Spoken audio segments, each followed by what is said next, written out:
Astou, ikonoman de Dubaï.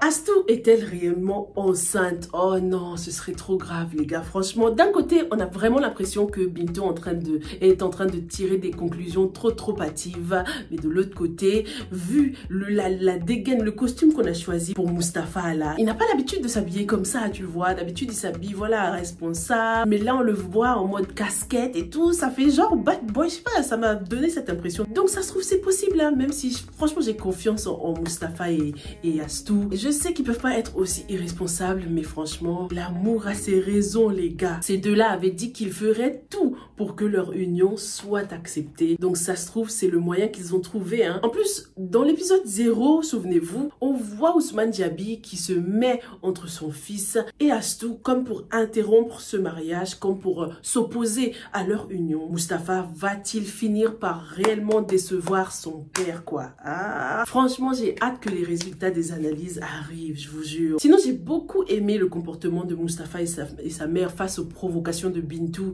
et Khadija. Ils sont restés calmes, sûrs d'eux. Les maux de ventre ne veulent pas forcément tout de suite dire que quelqu'un est enceinte, hein. Ça se trouve, Astou a contracté une maladie génétique et ça pourrait être l'occasion du coup de parler de son père. Astou, ne nous déçois pas s'il te plaît, franchement. Et surtout Mustapha, sa mère sera très déçue de lui. Comme je vous l'ai dit, l'éducation de la maman c'est 50%, mais une fois qu'on grandit, on prend ses propres décisions, hein. Donc Mustapha pourrait très bien décider d'enceinte sa copine pour que cette famille soit obligée de les marier. Dites-moi si vous avez confiance en Mustapha ou pas. Est-ce que vous pensez qu'il est capable de faire ça? Mon amour. Ah, Sarata est une autre femme, non.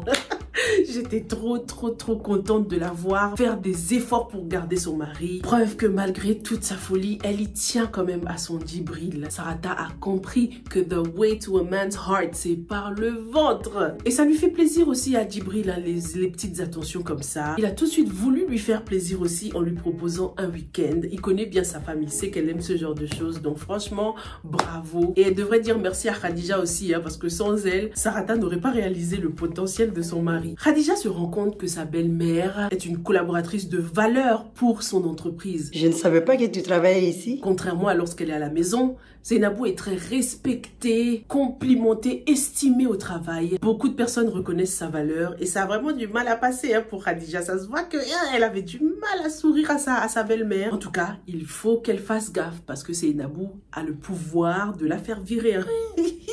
Son destin professionnel est entre les mains de Seynabou là. Ah, on l'avait pas vu venir celle-là. Khadija a intérêt à filer droit. Elle a de la chance que Seynabou soit quelqu'un de bien parce qu'elle aurait pu tout de suite gâter son nom direct et la faire virer, hein. Mais au contraire, Seynabou l'a félicité, elle dit qu'elle est fière d'elle. Vraiment, je suis fière de toi. Mais on pouvait quand même constater de la méfiance, hein, dans les yeux, dans le regard de Seynabou. En fait, elle a choisi de rester très professionnelle. Elle l'a complimenté pour ses efforts professionnels, mais ça s'arrête là parce que c'est très bien que ce n'est pas quelqu'un de bien, hein, dans la maison, dans la vie de tous les jours. En ce qui concerne Nabou et Anta, oh là là les gars, franchement, j'ai l'impression qu'en fait, la mère de Nabou essaye d'enlever le peu d'innocence qu'il reste en Nabou en fait. Elle a beaucoup d'influence sur sa fille, elle l'influence beaucoup, Nabou l'écoute beaucoup et à cause de sa mère, Nabou va finir par se transformer de la mauvaise façon, quoi. La maman propose d'aller chez le marabout pour essayer de s'armer, hein, contre Anta. Elle est très mauvaise, hein, cette maman-là. Nabou n'est pas innocente non plus, mais c'est à cause de sa mère qu'elle a vraiment décidé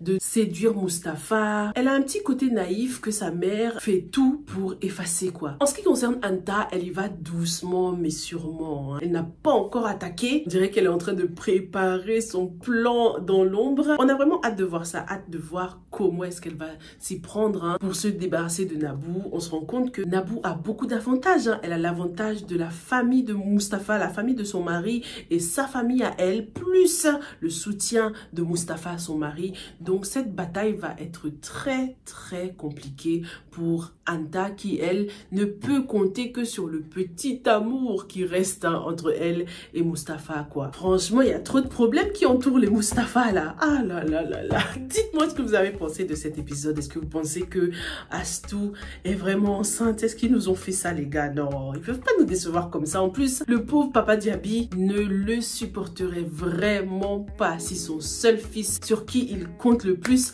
lui faisait une chose pareille. Hâte de lire vos commentaires et on se retrouve très bientôt bientôt dans la revue du prochain épisode. Stay safe and stay blessed. Bye!